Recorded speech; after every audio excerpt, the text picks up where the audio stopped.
Hi everyone, welcome back to a Teaching Tuesday. I'm Michael Perry from Sims Investment, and for today's Teaching Tuesday topic, we're going to talk about something I talk about pretty often in client meetings, and that is the bucket strategy.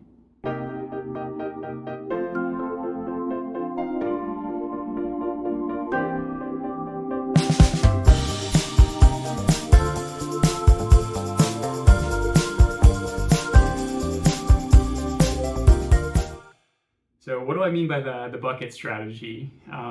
Basically, that means having a mix of long-term, some medium-term, and some short-term assets and investments. So just to kind of show this example, I'm going to pour a little water into each of these different buckets. And the mix of long-term, medium-term, and short-term assets is really going to be based first and foremost on your goals. So financial plans are dynamic, and really understanding your goals and your unique situation is the most important piece of that. But some other factors are your age and your risk tolerance. So for example, say an older individual approaching retirement or in retirement, they might have a little more in their medium-term to short-term buckets, knowing, hey, what are the different purposes for these buckets? Your long-term assets are there to keep pace with inflation and make sure that your lifestyle doesn't have to change in retirement. Your medium-term bucket is there to generate some income, to pay you monthly income, and your short-term bucket is there for stability.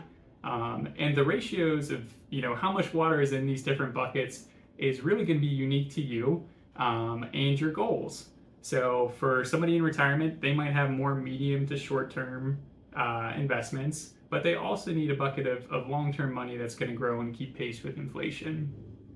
Somebody that is younger, that has a really long time horizon, most of their assets might be in this long-term bucket.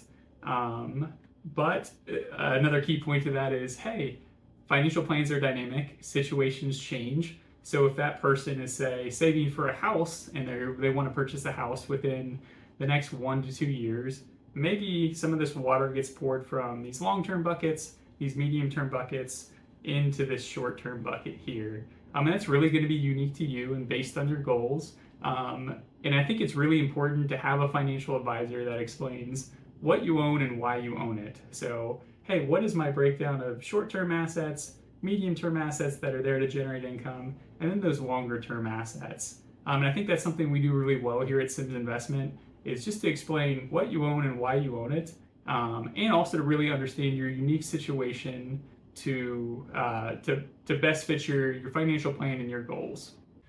So I've got a few different types of food dye here, and I'm going to demonstrate one common mistake that I see with someone that isn't working with a financial planner, or they're working with a financial planner that's not really keeping a close eye on that person's goals.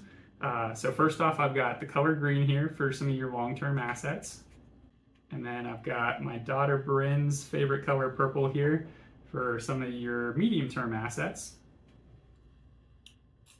And then I have my son Chase and my daughter Brooke's favorite color blue for some of your short-term assets.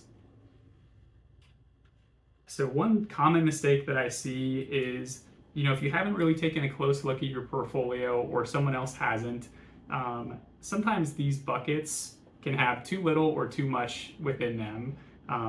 Maybe you have too much in the short-term bucket and you'd really benefit by having some longer-term assets. Or maybe you have too much in your long-term bucket because you have a short-term goal like buying a house or buying a car, and you really need some more assets within that short-term bucket. So if you don't have a really clear strategy, these buckets can get really, really murky. If you're not looking at the total picture, these buckets can be combined in the way that's not the best fit for you. So I think that's one way that a financial advisor can be really helpful, is just having some clarity around, hey, what are the different assets that I own? Why do I own them? What's the purpose within my portfolio? And how does that fit my goals?